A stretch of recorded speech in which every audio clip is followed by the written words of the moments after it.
안녕하세요. 박영춘입니다. 저는 기준이 있어요. 기준. 어떤 기준이냐? 상가 투자에 대한 기준, 저만의 기준이에요. 이게 뭐 옳다, 틀리다 그렇게 얘기할 수는 없고요. 저만의 기준은 그렇습니다. 상가를 경매를 낙찰받거나 상가를 매매할 때 첫 번째는요. 1층 아니면 낙찰받지 않는다. 1층 아니면 낙찰받지 않거나 1층 아니면 사질 않는다. 그리고 두 번째, 1층이 아니면 1층이 아니면 2층 이상이겠죠? 내가 낙찰을 받고자 하는 목적이 분명해야 된다. 목적이 분명해야 됩니다. 예를 들어서 2층 이상을 받아놓고 내가 임대를 하겠다. 물론 이제 상권에 따라 틀려요. 중심 상업지역이냐 아니면 이제 외곽지역이냐 좀 틀린데, 중심 상업지역 같은 경우 로데오 거리 같은 경우는 2층까지도 뭐 무난하겠죠. 2, 3층도요. 그렇지만 그 외지역이라고 한다면 저는 2층 이상에는 제가 사용할 목적이 있어야지 저는 낙찰을 받습니다. 그리고 목적이 없다면 저는 낙찰을 절대 안 받습니다. 그리고 일정 평수 이상이 돼야 돼요. 일정 평수 이상이 돼야 된다. 예를 들어서 제 기준은 그렇습니다. 70평, 80평 이상 돼야 된다. 그래서 9층, 10층에 9층, 10층에 상가가 나왔는데 그걸 낙찰을 받아요. 그런데 그 30평짜리 낙찰 받아서 뭐 하겠습니까? 상업 건물이, 예를 들어서 상업 건물이라고 했을 때 최소한 70평, 80평, 90평은 돼야지 내가 뭐 모텔을 하든, 그죠? 독서실을 하든, 스터디 카페를 하든, 아니면 뭐 다른 어떤 거 도시형 생활주택을 만들든 그렇게 할 거 아닙니까? 그렇기 때문에 저는 상가 투자하는데 원칙은 그거예요. 1층 아니면 낙찰받지 않는다.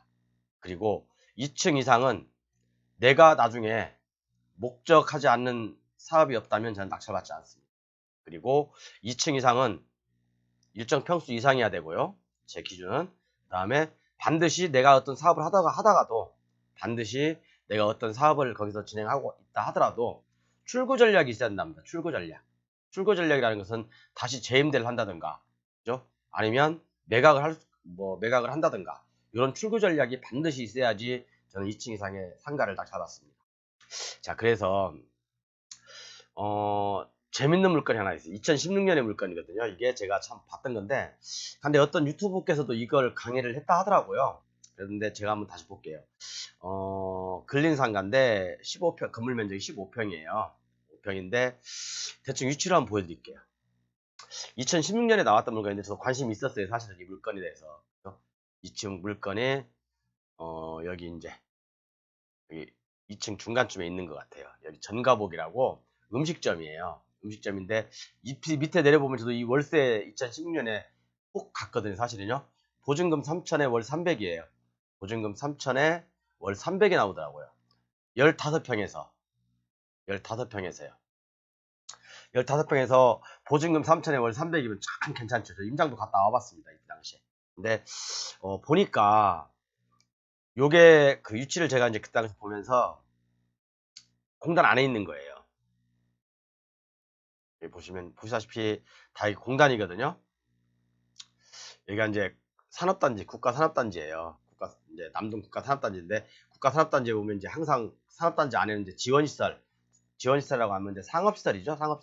상업시설이 있는 곳인데, 이쪽이에요. 이런데 이제 단점은 있어요. 낮에, 낮에는 장사가 될지는 몰라요. 그렇지만, 밤이 문제예요, 밤이. 밤에는 사람들이 다 퇴근하고 빠져나가잖아요. 그죠? 다 빠져나가기 때문에 이런 지원시설에 있는 상업시설은요, 밤에는 장사가 안 됩니다. 그리고 여기에 보면 이분이 이제 이때 당시에 2016년에 장사를 좀 하셨어요. 이 당시 조사해보니까 한 3년 정도 여기서 하셨나? 거의 뭐 보증금을 다 까먹은 수준이라고 하더라고요. 3년 정도 하셨는데, 그래서 이제 이걸 입찰 들어갈까 말까 고민을 하다가 결국엔 저희들은 안 들어갔어요. 근데 이때 당시에 4억 4,800이에요. 그러니까 5억에 낙찰받은 거죠. 월세 300 나오는 게 4억 4,800에 받았다. 그러면 엄청 잘 받은 거죠. 그죠? 원래 우리가 시장에서 5% 수익률을 계산하면 월세 300이면 얼마죠? 6억의 가치가 있는 거죠. 플러스 보증금 3천이니까 6억 3천의 가치가 있는 거예요. 이 건물은요. 5% 수익률을 따진다고 한다면. 그렇죠. 근데 이분은 이때 당시에는 되게 잘 받았어요. 왜 이때 당시에는 4억 5천에 받아가지고 월세 300씩 받았죠. 그런데 얼마 전에 또 검색을 해보니까 똑같은 물건이에요. 똑같은 물건이 또 경매가 나왔어요. 똑같죠? 똑같죠? 제가 이제 2016년에 이 물건이거든요. 이때 당시에는 여기 이제 2층이 아까도 말씀드렸지만 여기 전가복이라고 음식점으로 사용하고 있었습니다. 음식점으로 월세 300 나오고 괜찮았습니다. 300 나오고 괜찮죠? 그런데 지금 5년이 지난 다음에 5년이 뭐야? 6년이 지났죠? 5년인가? 5년 정도 그죠? 5년 정도 지난 후에 5년 후에 다시 이 물건이 경매로 나왔습니다. 감정가는 별 차이 없어요. 그때 당시는 4억 2천인가 있는데 지금은 4억 6천. 조금 올랐네요. 조금. 그렇죠? 조금 올랐는데 어느 분이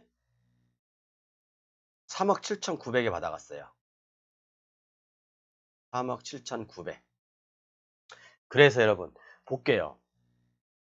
그럼 이 지금 얼마 전에 낙찰 받으신 분이 보면 보증금 3천에 월 130에 하나 쓰고 있고요. 그 다음에 보증금 3천에 월 30. 그럼 옛날에는 300이 나왔던 건데, 그죠? 지금 2022년에는 160이 나오죠. 162. 반토막 났죠? 반토막. 반토막 났습니다. 이렇게 상가 투자를 하면서 실패한 경우가 많아요. 예를 들어서 어떤 1층에 새마을금고가 들어와 있어. 새마을금고. 보통 새마을금고들은 막 전세권 설정하죠. 그리고 월세 잘 주죠. 또 아니면 금융기관 같은 경우는요. 월세 잘 주죠. 그리고 보증금도 굉장히 높게 합니다. 대부분 전세권 설정하기 때문에 보통 10년 이렇게 카페 하나 마시겠습니다. 10년 이렇게 계약을 합니다. 그리고 또 어떤 때는 뭐 1층에 스타벅스 아니면 뭐 맥도날드 아니면 뭐 롯데리아 이런 게 들어와 있어요. 그러면 이런 데는 월세가 막 보통 우리가 주위보다 2배, 3배 정도 높게 계약을 합니다. 사람들이 이걸 보고 혹해서 낙찰을 받는 경우가 많거든요. 그런데 예를 들어서 이 새마을금고가 빠져나간다든가 롯데리아 아니면 맥도날드 이런 게 빠져나가면 이 상가 박살 납니다. 말 그대로요. 이런 나오는 월세 가지고 상가는 판단하면 안 됩니다. 특히 1층 외에 그죠? 1층 외에 2층 이상들은요. 정말 아까도 말씀드렸지만 저는 일정 평수 이상이어야 되고 그죠? 내가 거기서 뭘 하지 않을 거면 낙찰을 안 받습니다. 저 같은 경우. 제 경우를 말씀드리는 거예요. 그리고 분명히 출고 전략도 있어야 된다는 얘기예요. 자, 그러면 이분이 제가 볼 때는 낙찰은 딱 정확히 받으셨어요. 자, 그러면 한번 계산해 볼까요? 우리가 5% 수익률을 기준으로 해서요. 보증금 3천, 보증금 3천, 합이 6천이죠. 6천이죠. 플러스 그죠? 월세가 얼마 나옵니까? 130, 30, 그럼 160이죠. 160에 곱하기 100을 하면 1억 6천이죠. 아니 2억 6천이죠. 2억 6천. 곱하기 5% 하니까요.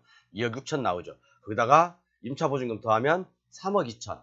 이 상가의 적정 5% 수익률을 기준으로 했을 때 매매가는 3억 2천이라는 얘기죠. 자, 그럼 이분이 얼마에 낙찰받는지 한번 볼게요. 이분이 3억 7천9백. 뭐 적정하게 받은 거라고 봅니다. 저는요. 적정하게 받은 거라고 봐요. 근데 자, 만약에 이게 지금 현재 옛날엔 300 나오다가 지금은 160밖에 안 나오죠. 만약에 다시 여기를 뭐 300짜리, 200 얼마짜리 하면 상가 가치는 더 올라가겠죠. 그죠? 근데 이분도 이제 숙제가 있는 거죠. 월세 비중을 더 높여서 상가 가치를 높여야 되겠죠. 근데 평수가 건물 면적이 45평이네요. 그죠? 평수도 뭐 음식점을 쓰기엔 나쁘지 않은 평수고 그러니까 뭐 가치는 충분히 있겠죠. 근데 뭐 임대가 아까도 말씀드린 공단 내에 있는 지원시설이다 보니까 밤에 장사는 한계가 있을 것이다. 대부분 이런 데는 1층 외에는 사무실이나 어떤 그런 지원시설로 많이 씁니다. 조금 상가 가치를 높이는 데는 한계가 있을 거라고 봐요. 근데 뭐 나쁘지 않은 가격에 받았지만 뭐5% 수익률 나오니까 뭐 특별히 문제는 없을 것 같지만 이렇게 이제 상가는요 변화무쌍합니다. 변화무쌍하기 때문에 정말 2층 이상의 상가는 우리가 조심해서 심사숙고하자. 그리고 막 10층짜리 막 그런 상가 건물 있잖아요. 그런 것은 만약 9층짜리가 나왔다 그러면 정말 한 100평 정도 돼야 되고 내가 거기서 뭘 할 수 있을지 없을지 타진해보고 결정을 하는 게 전 제일 좋을 거라고 생각합니다. 상가 투자는 항상 신중하게 생각을 해봐야 될 필요가 있을 것 같습니다. 감사합니다.